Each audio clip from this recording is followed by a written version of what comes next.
Welcome to the Make and Design Podcast. I'm your host, Carina Gardner. On this podcast, we're unraveling the everyday joys and dilemmas of design, making, and business. For makers who want to be designers and for designers who are makers, this is your inside scoop to help you grow your business and bring more creativity to your life. Hey guys, today's podcast episode, I want to talk about a movie that I absolutely adore called Spirited Away. It's a Miyazaki movie, and I actually, right before this episode, finished watching it with my kids. And if you have not seen this, first of all, I'm going to talk about some lessons that I've learned from watching this film.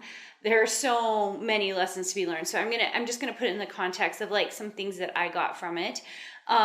But if you have not watched a Miyazaki film, first of all, and you're a designer, go watch any of his films. But I do think Spirited Away is an amazing one to start with. It will open your eyes to something very original. At least those of us in Western culture are very original. But there's some really beautiful things about it that make it just a really fantastic film. And the artwork in it is phenomenal. So my family were big Miyazaki fans. And the first movie we ever watched when my children were really little was Spirited Away. And I cannot recommend it enough.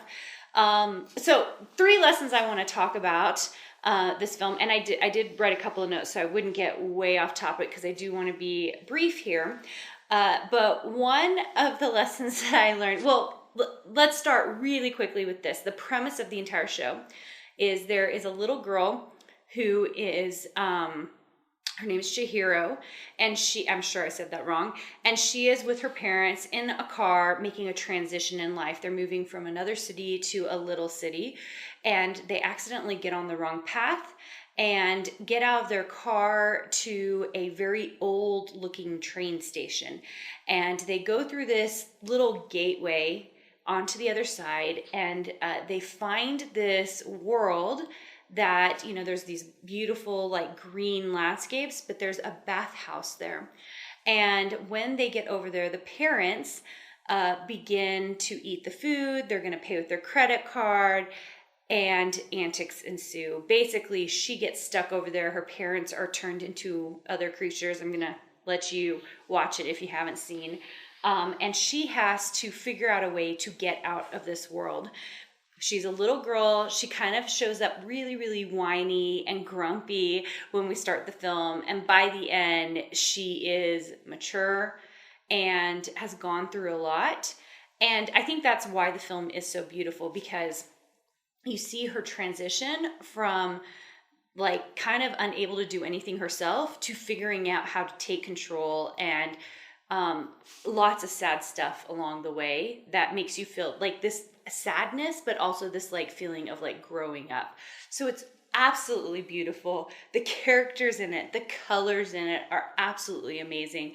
So I cannot recommend it enough. Okay, so lesson number 1, I think when we step out of our own cultural norms, we can see things that we normally wouldn't see. And I think that's part of the reason I got on here today to say, go watch a Miyazaki film or go watch any other film. Many of you know, or maybe none of you know, that my mom is Chinese. And so I have a great love for Asian films in general. I like Chinese films, Korean films, and I love certain pieces of anime because it helps me step out of what I currently live in Western society and kind of see something that's a little different, the way they behave, the cultural norms. And I really think with Spirited Away in particular, I remember watching it, and it's even more fantastical than I think, you know, if you watch like a Korean drama. But what I like about it is that you see all of these interesting like characters like gods and stuff coming off and coming into the bathhouse. And I looked at them and it was like I was seeing new shapes. I was seeing new colors. Like the way they built all these creatures, there's like this radish god, and he has this funny little red hat on his head and this funny little tail, and he's kind of large and chubby, and he's kind of sweet and cute, and kind of it helps them along their way. And it is it's really fun to kind of step out of my own cultural norm and kind of see a totally different world, because what happens is my own creativity is super sparked from that. And I always think any kind of foreign film that you can watch is actually very helpful. And I think Netflix has figured this out about me, because they keep showing me lots of different foreign films, not just Asian dramas, but like stuff in Europe and so forth. And it's been actually awesome, because I get recommendations for things from across the world. And I think it helps me step out of my own cultural norms, which gives me great ideas for design work. So if you're at a loss and you're not feeling very inspired and you feel like you're seeing the same thing over and over again, which by the way, you guys, happens, especially when you look on Pinterest, it's like all the same stuff. You notice how like you see like a really big show come on that everybody loves, and then suddenly everybody's houses look exactly the same. It happens in all realms of design. And so one of the things you need to do to break it up is go do something you normally wouldn't do. Go watch something you normally wouldn't watch and get inspired by other cultures, other things that are going on out there. I think it's really, really helpful. Okay. Number two, I think with the kids, we kind of dug into some YouTube videos as we were kind of watching, like, what does that mean? And what does that mean? And why did they do that? And one of the things I realized in my own design work, I've been working on a couple of new things. And as I was looking at it, I was really surprised at my own cultural influence in my own work. And it's not like the super noticeable thing. It's not like you could like directly pin it to something, but I do think that that when I'm paying attention to the way I'm designing, if I'm looking and trying to design from a certain era, or I'm finding artwork that I'm doing that kind of feels like it's, the colors represent a period of time out there, I find myself not very aware that I'm even doing it. And I think that one of the things that Spirited Away did for me was I started to pay attention to my own cultural influences and the way I look at things, not just so I could break things up for myself, but also so I could just be aware of it. Like when I'm designing something, today I was doing all these leaves and I had like 3 or 4 layers of colors on them. And I was like, this is so interesting, because I really draw my leaves very similarly every time. Go look at my old fabric lines and you'll notice that a lot of my leaves are very similar. It's just the way I doodle and the way I move that my pen, and I'm not sure where it comes from, but like just paying attention to kind of my own stylistic things. If you watch several Miyazaki films, you'll notice the style continues between the films, and some of them are styled a little bit differently, but just kind of seeing the referencing. I think that people, well, especially designers, when they come to me and they ask me like, I don't have a specific style, I'm like, that's not a bad thing. And you probably do, you just don't realize it, because other people can see it, you just can't see it. And that's what I found about my own work, that at the end of the day, I tend towards certain colors. I tend towards certain forms, right? And those end up in my work over and over and over again. The same is happening for you as a designer, and you're not even realizing that that's happening, okay? All right, number 3, I am not so good at this. So this is why I want to bring this up. But there are several underlying themes in this movie. So if you watch this movie, you're going to see this theme of growing up and becoming responsible, and kind of all the sadness that is involved when you do that. I think that really struck me, because the film actually ends relatively happily, but there's all this sadness underlying all the things. It's like beautiful sadness though. So that's why I want to recommend it. But also they have themes of, cleanliness. They're talking about there's a water god who they think is a stink god to begin with. And when they get him cleaned up, they were able to clean out this particular god was able to go away with his water all nice and clean. There's this whole theme of love, and the love between two people as they take care of each other and try to help each other out. And I also love the underlying theme of greed. So throughout, you see with the bathhouse. So those of you who haven't watched this, you're not going to know this, but like you'll notice it if you watch it after this podcast episode. But Yubaba, who's the owner of the bathhouse, she Haku, who is a dragon who works for her, comes in and says, you don't even notice this precious thing that's missing from you. And the first thing she looks at is her gold, not her baby, which her baby is the thing that's missing. But she looks at her gold and just like examines it, which really shows quite a bit about Yubaba. A little bit later, she realizes that it's her baby. Like, it only takes her a few minutes after that to realize her baby is missing. But you'll see that theme over and over again.